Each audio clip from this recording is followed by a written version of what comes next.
Careful. This video may contain material that pisses off the predator class and the State Department.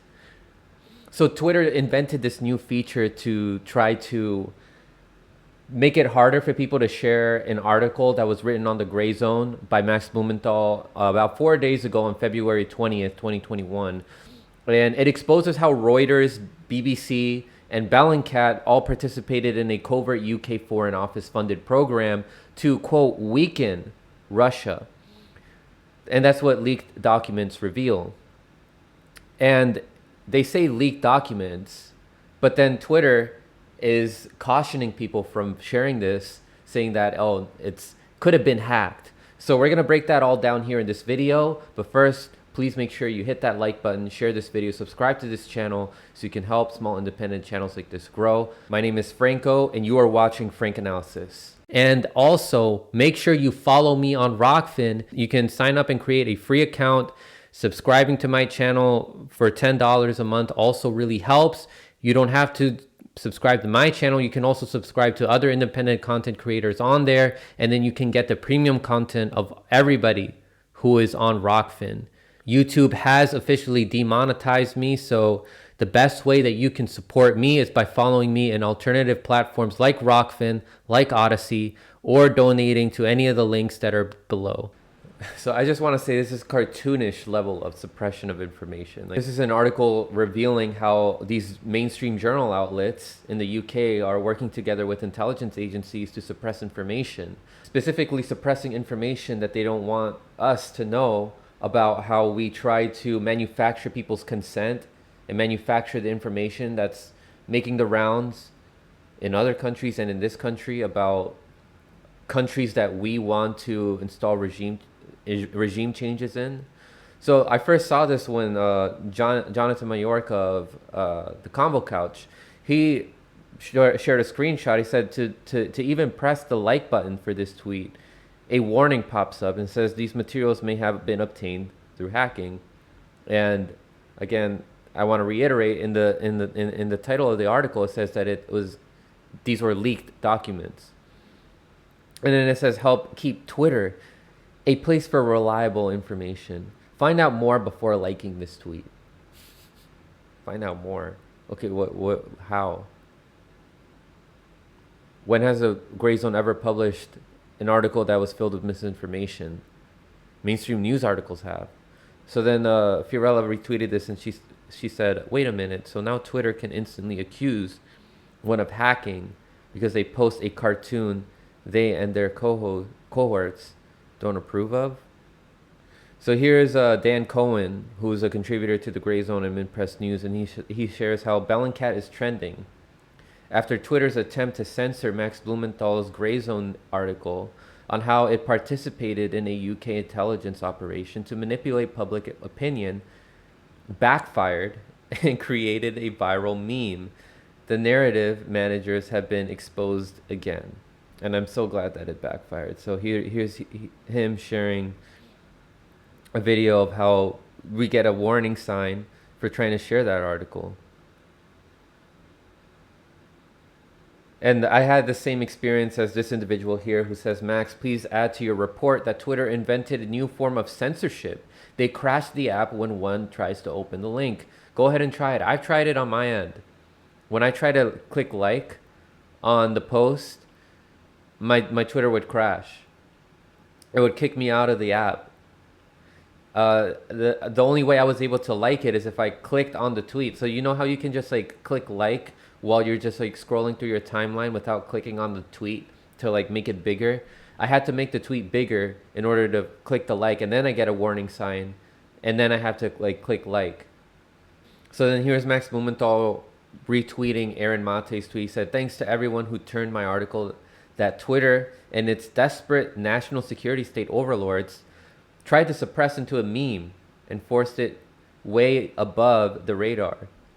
Now let's see if US regime media can find a way to pretend that didn't just happen. So this is what Aaron Mate said in his tweet. He said, update, Twitter has removed the hacked material warning that it created for Max Blumenthal of the Grayzone article and leaked UK government files that expose a propaganda campaign versus Russia. This reversal comes after the article went viral as a result. I'm so glad that it backfired.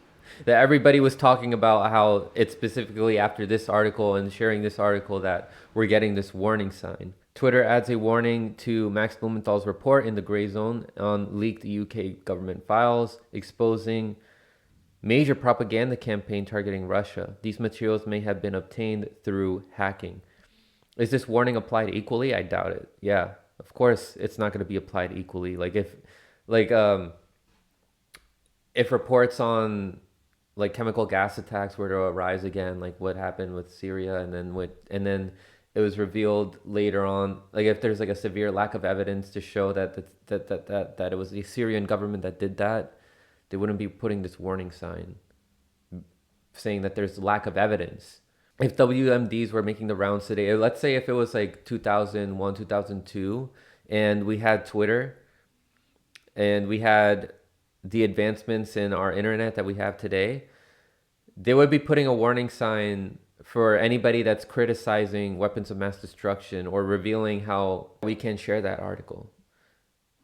If we were trying to share articles that's discussing the DNC email leaks, revealing how the DNC and the Hillary campaign colluded with each other to rig the primaries against Bernie Sanders, we wouldn't be able to share it without their little warning, because they're saying that it was leaked information, that it may have been hacked. Aaron Monte said, quite possible these files were hacked. The group that released it is anonymous, and UK government has previously claimed a hack.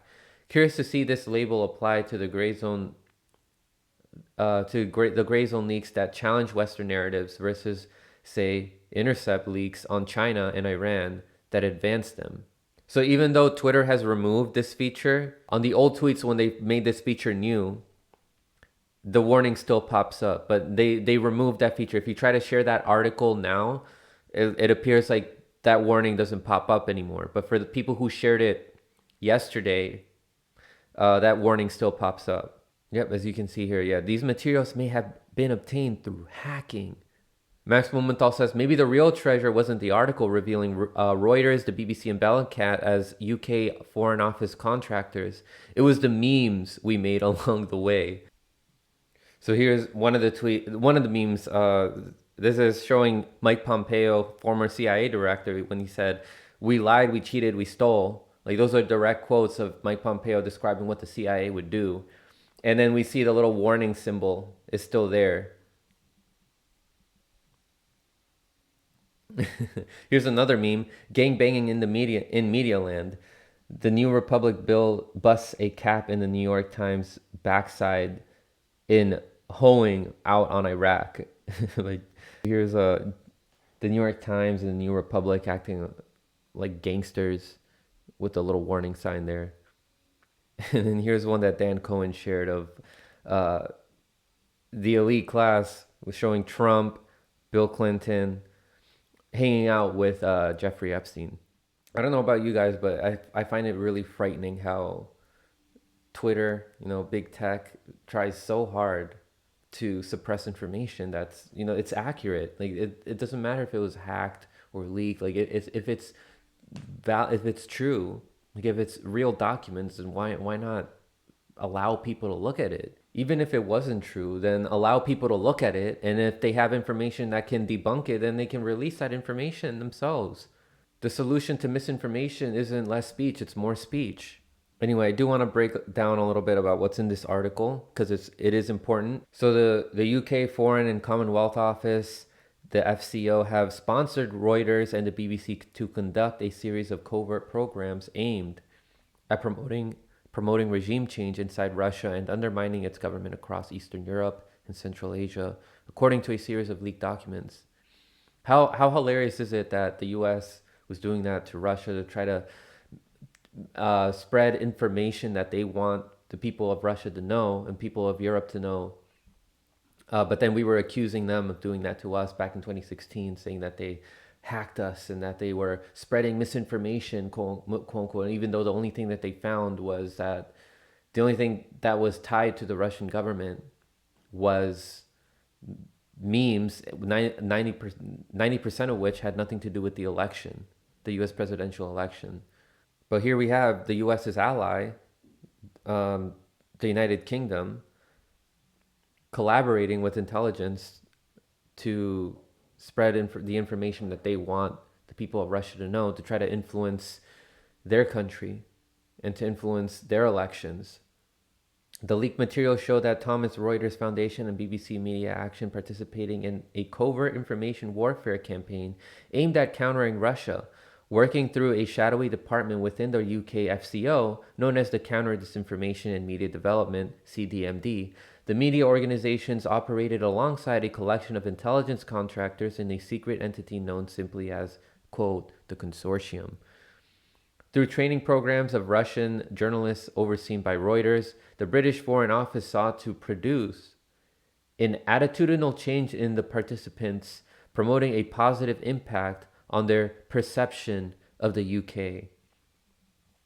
These revelations show that when MPs were railing about Russia, British agents were using the BBC and Reuters to deploy precisely the same tactics that politicians and media commentators were accusing Russia of using. Chris Williamson, a former UK Labour MP who attempted to apply public scrutiny to the CDMD's covert activities and was stonewalled on national security grounds, told the Grayzone. The BBC and Reuters portray themselves as an unimpeachable, impartial, and authoritative source of world news, Williamson continued, but both are now hugely compromised by these disclosures. Double standards like this just bring establishment politicians and corporate media hacks into further disrepute. Thomson Reuters Foundation spokesperson Jenny Veriker implicitly confirmed that authenticity of the leaked documents in an email response to questions from the Grayzone. However, she contended the inference that the Thomson Reuters Foundation was engaged in secret activities is inaccurate and misrepresents our work in the public interest. We have for decades openly supported a free press and have worked to help journalists globally to develop the skills needed to report with independence.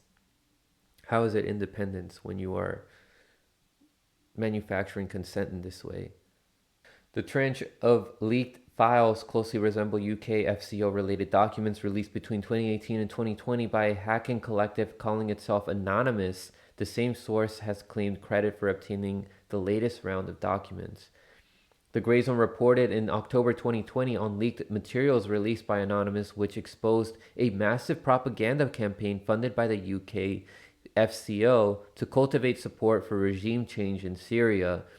I reported on that on this show as well.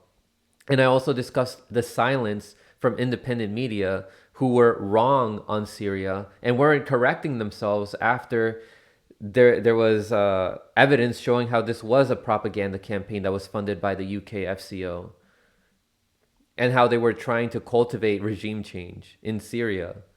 Soon after, the Foreign Office claimed its computer systems had been penetrated by hackers, thus confirming their authenticity. An important historical fact that needs to be brought up here is that a series of official documents declassified in January 2020 revealed that Reuters was secretly funded by the British government throughout the 1960s and 1970s to assist an anti-Soviet propaganda organization run by the M16 intelligence agency.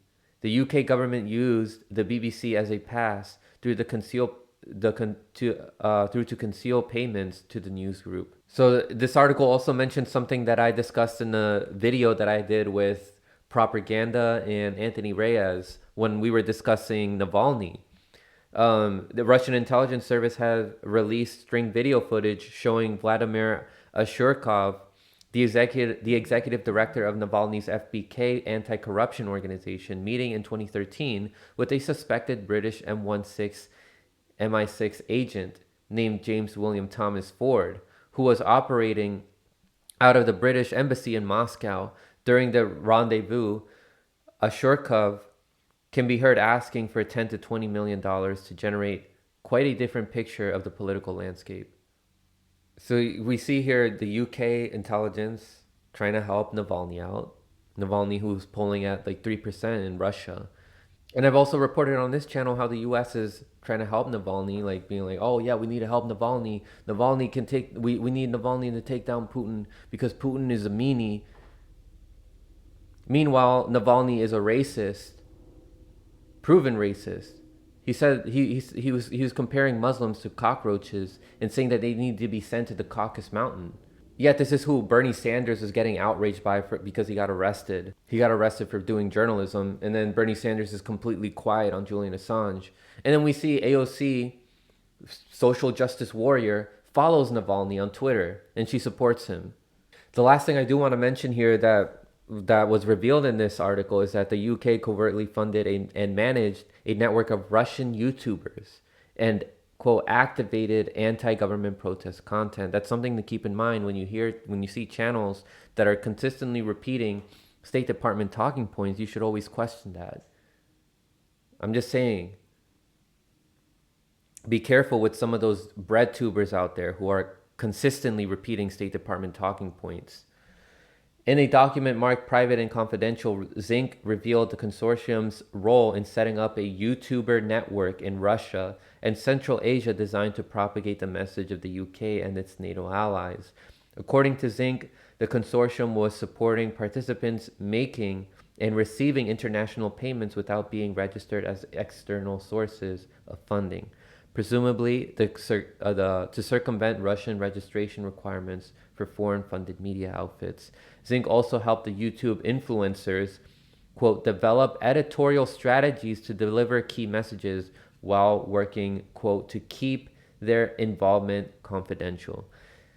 And it carried out its entire program to covert propaganda in the name of promoting media integrity and democratic values.